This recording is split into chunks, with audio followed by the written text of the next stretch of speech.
നാദനി തന്തന്നി താനി താനന്ന തന്തന്നി താനി താനന്ന നാദനി തന്തന്നി താനി താനന്ന വീണാക്കാനമ്മാവൻ പാടത്തു ചെന്നപ്പോഴൊരിയൊക്കെ ചീഞ്ഞു പതഞ്ഞു ഭംഗി തന്തന്നി താനി താനന്ന തന്തന്നി താനി താനന്ന. മാഷ് എവിടെ ചിത്രകല പഠിപ്പിക്കാൻ പോകുമ്പോഴും തന്റെ കൂടെ ആ 3 വ്യത്യസ്ത കഥാപാത്രങ്ങളും ഉണ്ടാകും. പിന്നെ ക്ലാസ് വേറെ ലെവലാണ്. രസകരമായ കഥകൾ പറഞ്ഞു തരുന്ന കയ്യുറപ്പാവ, പാട്ടുപാടി നൃത്തം വെക്കുന്ന നൂൽപാവ, എപ്പോഴും വാതോരാതെ സംസാരിക്കുന്ന ഡിങ്കു.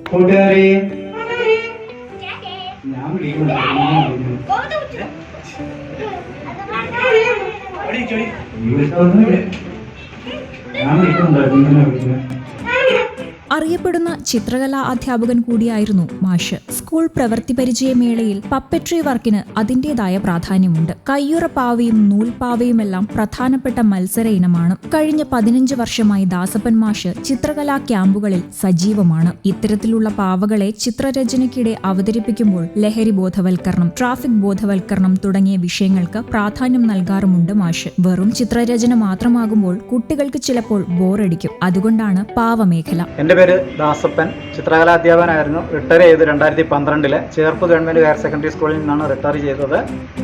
ഇതുപോലെയുള്ള വെക്കേഷൻ ക്യാമ്പുകളിലൊക്കെ പോകാറുണ്ട്. അപ്പോൾ അവിടെ കുട്ടികൾക്ക് രസകരമായ രീതിയിൽ അല്ലെങ്കിൽ അവരുടെ ക്ലാസ്സിനെ രസിപ്പിക്കാൻ വേണ്ടി ഇതുപോലെയുള്ള പാവനാടകങ്ങളും ചെറിയ കളികളൊക്കെ കളിക്കാറുണ്ട്. അപ്പോൾ കുട്ടികൾക്ക് കൂടുതൽ ഇൻട്രസ്റ്റ് ആവും. വേനൽക്കാല അവധികൾക്കൊക്കെ ഇതുപോലെ നമ്മൾ പങ്കെടുക്കാറുണ്ട്. പിന്നെ എൻ്റെ കയ്യിലിരിക്കുന്ന ഈ പാവ നമ്മുടെ പ്രവൃത്തി പരിചയ മേളയിലെ ഒരു ഇനമാണ്. പപ്പട്രി വർക്കിലെ മത്സരത്തിലെ ഒരു ഇനമാണ്. ഇതിന് കയ്യുറപ്പാവ എന്നാണ് പറയുന്നത്. ഇത് കൂടാണ്ട് നൂൽപ്പാവയും ഉണ്ടാക്കണം. 3 മണിക്കൂർ കൊണ്ട് നമ്മൾ ഇത് രണ്ടും ചെയ്ത് കാണിക്കണം കുട്ടികൾ. അപ്പോൾ കയ്യുറപ്പാവയും ഒരു നൂൽപ്പാവയാണ് കുട്ടികൾ ചെയ്ത് കാണിക്കേണ്ടത്. ഹൈസ്കൂളിൽ LPയിലൊക്കെ ആണെങ്കിൽ 2 കയ്യുറപ്പാവ മാത്രം ചെയ്താൽ മതി. ഇത് കുട്ടികൾക്ക് പഠനം എളുപ്പമാക്കാനും കുട്ടികൾക്ക് കൂടുതൽ രസകരമാക്കാനും ഈ പാവ കളി ഉപകാരപ്രദമായിരിക്കും. അതുകൊണ്ട് എല്ലാ സ്കൂളുകളിലും ഇതിപ്പോൾ വന്നിട്ടുണ്ട്. പലരും ഇതിനെ സംബന്ധിച്ച് കൂടുതൽ അറിയാത്തത് കൊണ്ട് മൗനം പാലിക്കുകയാണ് ചെയ്യാറുള്ളത്. എത്ര കാലമായി സാർ ഈ ഒരു തരത്തിൽ? ഞാനിപ്പോൾ ഒരു 14-15 വർഷത്തോളമായിട്ട് ഞാനിപ്പോൾ ഇങ്ങനെ ക്യാമ്പുകളിലൊക്കെ പോകാറുണ്ട്. ചെറിയ ക്യാമ്പുകൾ, അല്ല വലിയ ഓപ്പണർ ക്യാമ്പുകളിലൊന്നും പോകാം. ഇത്തരത്തിൽ പാവള കൊണ്ടുപോകുമ്പോൾ വ്യത്യാസം എന്തായിരിക്കും? കുട്ടികൾക്ക് വളരെ സന്തോഷമായിരിക്കും. അവർക്ക് ഈ ക്യാമ്പ് വളരെ രസകരമായിട്ട് തോന്നും. സാധാരണ ചിത്രകല ക്യാമ്പിൽ അപേക്ഷിച്ച് ഇത് കൊണ്ടുപോകുമ്പോൾ അവർക്ക് കുറച്ച് രസം തോന്നാറുണ്ട്. അപ്പോൾ അവർ ഈ കുറച്ചുകൂടെ നമ്മളുമായിട്ട് അവർ അടുക്കാനുള്ളത്. കാരണം പ്രത്യേകിച്ച് എൻ്റെ നാടിവിടെയല്ല, ചങ്ങനാശ്ശേരിയാണ്. അപ്പോൾ ഞാൻ പറയുന്ന ഭാഷ പെട്ടെന്ന് അവർക്ക് മനസ്സിലാകണമെന്നില്ല.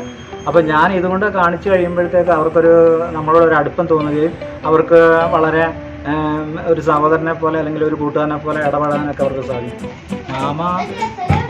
ഞാനേ മുതിർന്നവരെ കളിയാക്കിയതല്ല.